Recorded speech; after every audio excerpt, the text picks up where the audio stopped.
Bonjour, chers étudiants, toujours dans le cadre de notre pédagogie de renforcement, on vous présente également la correction de l'examen 2020-2021, session normale, pour le module contrôle de gestion destiné aux étudiants du 5e semestre, sciences économiques et de gestion.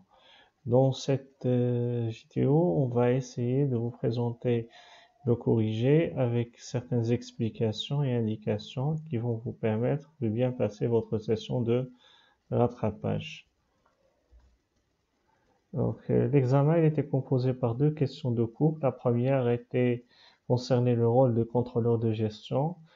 Et s'agit-il de la vérification de la conformité des procédures et leurs applications, la vérification de la régularité des procédures et leurs applications, à la prise de décision ou à l'aide de la prise de décision?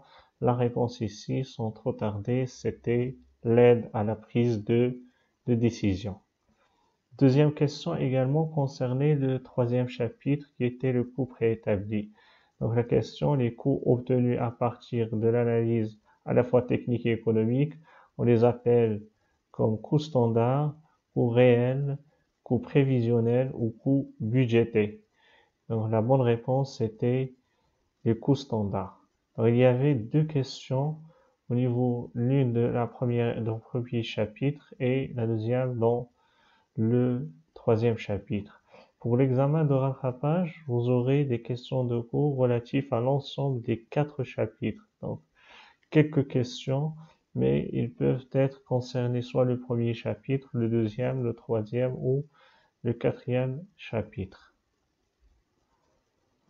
Le premier exercice, il concernait la gestion budgétaire, à travers lequel on va essayer de faire le budget de vente et également le budget de trésorerie. Il s'agit d'une entreprise ABC qui met à votre disposition les données suivantes: situation des ventes, coefficient saisonnier, budget des achats, budget des autres charges externes, et avec des informations complémentaires concernant le paiement des salaires de 80 chaque mois et des charges sociales de 15% sur ces salaires. L'entreprise rembourse également un emprunt en février d'une annuité composée d'un principal de 300 et des intérêts hors taxes de 50. L'entreprise a réalisé en mars un investissement dont le coût total hors taxe s'élève à 450. Les chiffres ici sont en millions de dirhams. La TVA due de décembre s'élève à 160 qui sera payée normalement au mois de janvier. La trésorerie de début de janvier, elle était égale à 600. Donc, à travers ces informations, il fallait réaliser et répondre aux questions suivantes. La première question concerne la détermination de la droite, l'équation de la droite d'ajustement linéaire par la méthode des moindres carrés ordinaires, y est égal à x plus b. On vous a donné 4 choix. S'agit-il de y est égal à 3500x plus 34000, 3400x plus 135 000, moins 2,08x plus 40 995,82 ou bien 34 000x moins 3500. Donc pour vérifier l'une des équations, il fallait passer par la méthode et faire les calculs détaillés de la façon suivante. Donc le premier était, il s'agit de mettre le tableau de calcul en mettant xi, l'ordre des années. Nous avions 3 années, 1, 2 et 3. Quelles que soient les années, on indique que normalement on doit mettre l'ordre des années. Y, c'est le chiffre d'affaires observé dans la première, la deuxième et la troisième année. Et 6, c'est le total. Et par la suite, on multiplie xi fois yi. Donc 1 fois 38 000, 2 fois 40 000, 3 fois 45 000, et puis on fait la somme. Donc on ne fait pas la multiplication de 6 fois 123 000. Après xi au carré, il fallait mettre xi au carré chacun à son terme. 1 au carré c'est 1, 2 au carré c'est 4, 3 au carré c'est 9, et ainsi de suite. Je fais la somme et je ne fais pas 6 au carré.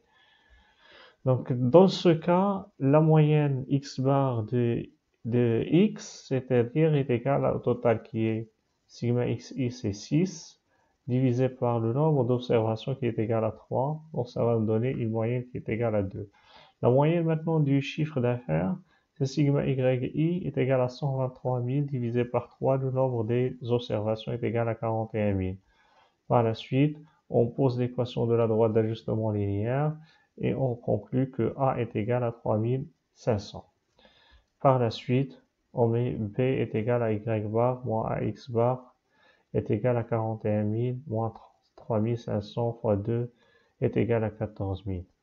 Donc l'indication ici qu'on va vous donner, que la droite d'ajustement linéaire est égale à Y est égal à 3500 X plus 34 000. Donc l'indication qu'on va donner ici par rapport à la section de rattrapage, que vous n'aurez pas à calculer l'équation de la droite d'ajustement linéaire. Si jamais vous aurez l'équation déjà donnée et vous cherchez les coefficients saisonniers. Donc si jamais c'est donné au niveau de budget des ventes. Ben, sinon, vous n'aurez pas à calculer et à déterminer l'équation de la droite d'ajustement linéaire. Donc l'équation de la solution est égale à 3500 x plus 34 000. Deuxième question, calculer le montant des ventes prévues en 2021. Donc pour le calculer, il fallait tout simplement remplacer à l'ordre de l'année suivante, c'est-à-dire 4 est égal à 48 000. Donc 48 000 est la bonne réponse. Troisième question, il fallait calculer et présenter les prévisions de vente pour le mois de mars 2021. Donc qu'est-ce qu'on doit faire? On doit chercher les coefficients saisonniers, on multiplie les coefficients saisonniers fois le montant des ventes prévues sur toute l'année, ça va donner 48 000 fois 0,15, ça va nous donner 7 200. Donc c'est ça, il n'y avait pas aucun problème parce qu'on a déjà présenté ça et on l'a fait plusieurs fois au niveau de notre exercice de préparation. La quatrième question, où il fallait plus d'éclaircissement par rapport à cette question-là, préciser le montant des ventes encaissées fin janvier, sachant que le règlement des clients se fait à 40% au comptant et le reste dans un délai d'un mois. Un règlement de décembre 2020 sera effectué en janvier 2021 pour 120.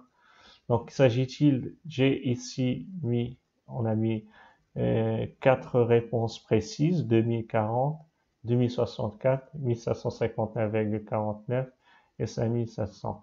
Donc le calcul traditionnel qu'on peut faire et que nous allons faire, donc c'est ce que vous avez fait peut-être, c'est de mettre les ventes prévues en multipliant par le coefficient saisonnier de janvier. Puis par la suite, vous calculez la TVA à 20% égale à 960.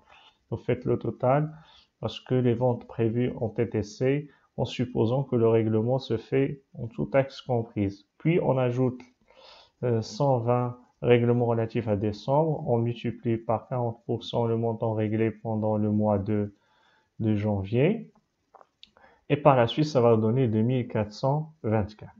Si vous revenez sur les données, vous n'aurez pas ce montant parmi les réponses. Donc alors là, il fallait réfléchir. Qu'est-ce qui ne va pas? Donc il fallait donner plusieurs hypothèses, mais qui sont réalistes. Ici, il y avait 4 montants précis. Donc, il fallait revoir l'hypothèse sur laquelle de base. Aucune autre information indiquée, mais il fallait, en tant que contrôleur de gestion, réfléchir à des hypothèses valables pour mieux prendre la décision. Donc, la seule indication qui peut être faite, c'est d'essayer de recalculer et faire une deuxième alternative en supprimant la TVA de 20%. Donc, vous faites le calcul. Si vous supprimez la TVA de 20%, vous allez tomber sur le montant de 2040 qui est la bonne réponse. En pratique, cela signifie quoi? Signifie qu'en réalité, que cette entreprise, une partie de son chiffre d'affaires, elle est exonérée. Donc, il est exonéré sur lequel on calcule pas, on collecte pas la TVA facturée. Donc ça, c'est en pratique, c'est valable si jamais cette entreprise exporte une partie de ses ventes et que les ventes de janvier, elles étaient destinées à l'export. C'est l'un des scénarios possibles pour résoudre ce problème. Donc, vous allez dire que vous n'avez pas cette information au niveau des données, certainement, mais vous aviez dans les données des réponses précises et l'une des réponses, elle est juste. C'est pour cette raison, vous n'auriez pas besoin de trouver cette information, mais de se poser l'alternative de calcul en tant que contrôleur de gestion qui fait des études et des scénarios possibles pour chercher la bonne réponse. Alors, la bonne réponse était 2040. Question 5. Déterminer le montant de TVA récupérable sur charge du mois de février 2021. Ici également, il y avait une petite indication sur laquelle il fallait faire attention. Il s'agit bien seulement que des charges. Heureusement que dans l'exemple, vous n'aviez pas des immobilisations pendant le mois de février. Ben sinon, il y aura peut-être quelques indications à faire très attention la prochaine fois. Si jamais sur les charges, et il y a des immobilisations sur le mois de février, il ne faut prendre que la TVA récupérable sur charge. À moins s'il n'est pas précisé sur charge, vous prenez les deux. Donc ici, il y avait TVA récupérable sur décaissement des achats, donc il fallait rendre le montant hors taxe parce que le montant dans les données il était TTC et multiplié par le taux normal de 20% égal à 200. La même chose pour les autres charges externes, alors que pour les intérêts d'emprunt, ils tombent sur le mois de février, il y a un paiement et les hors taxes se multiplient par le taux spécifique aux intérêts qui est égal à 10%, ça va nous donner 5. Le total est égal à 233, c'est la bonne réponse.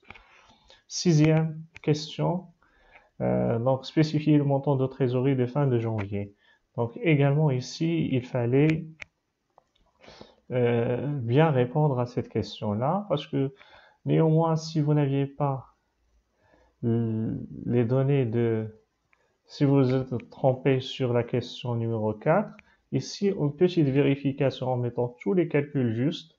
Donc 2040, c'est donné au niveau de la question 4. Si vous ne l'avez pas trouvé, donc vous recalculez avec l'ensemble des éléments. Si vous remplacez 4 fois, remplacez par 2040 et les autres alternatives, vous allez tomber sur le montant de 1188 et vous aurez répondu aux deux questions en mettant ce scénario. Comme ça, vous constatez qu'il y avait peut-être l'effort de réflexion face à une situation, un contexte là où il y en a une certaine complication, comment vous allez réagir face à cette complication et comment vous allez trouver la bonne solution.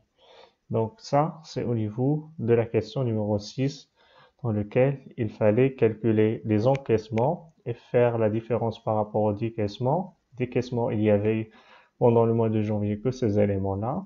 Alors, trésorerie de début et les données est égal à 600 et par la suite, c'est 1188. Pour le deuxième exercice, il concerne le troisième chapitre, les coûts préétablis et l'analyse des écarts.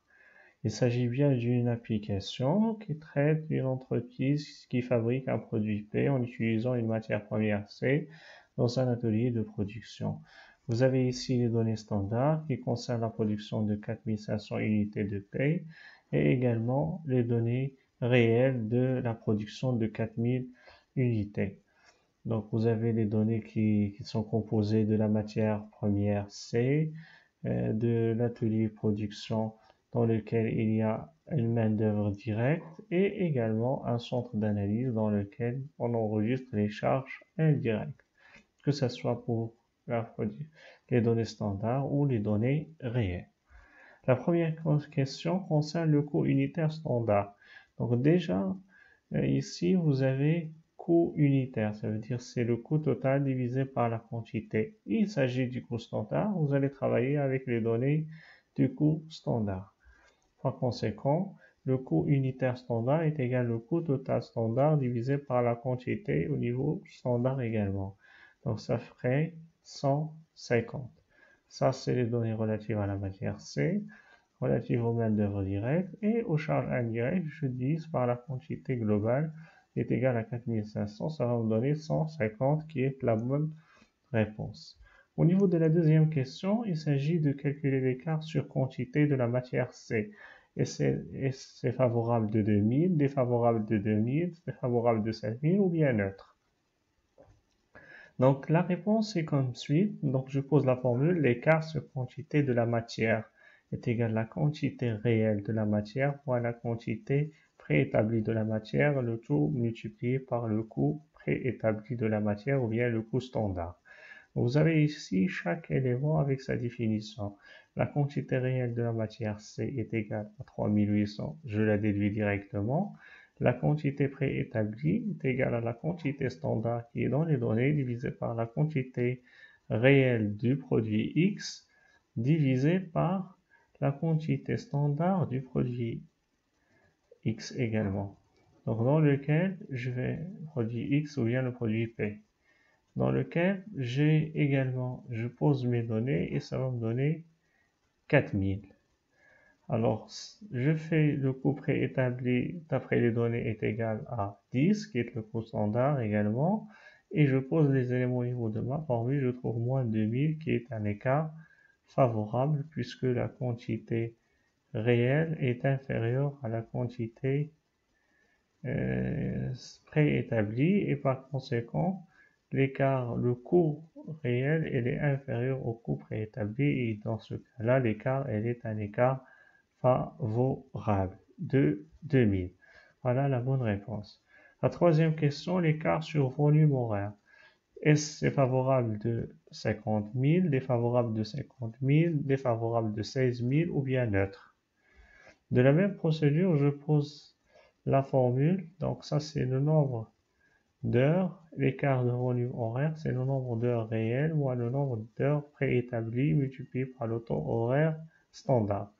Je pose la même démarche, je pose la donnée réelle qui est d'après les données, je calcule préétabli à travers le ratio entre la quantité réelle du produit divisé par la quantité standard multiplié par le nombre d'heures standard et par conséquent, ça va me donner 9000 fois 4000 sur 4500 qui est égal à 8000.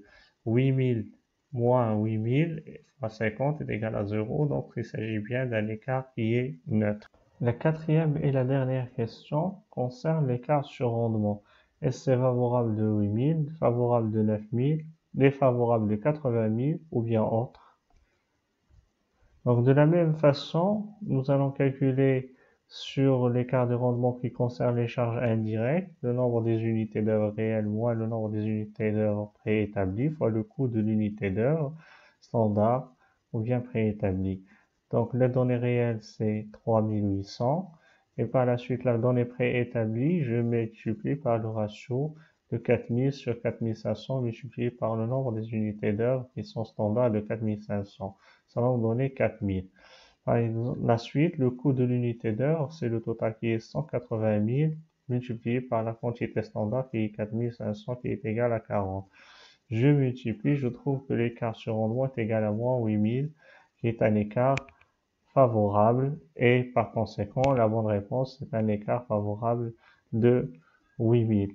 Ainsi prend fin cette correction de cet examen.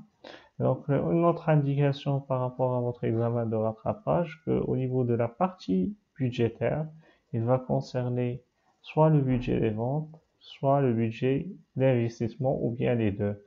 Et les autres parties, ils sont inclus intégralement au niveau de votre examen. Je vous souhaite bon courage et merci pour votre attention.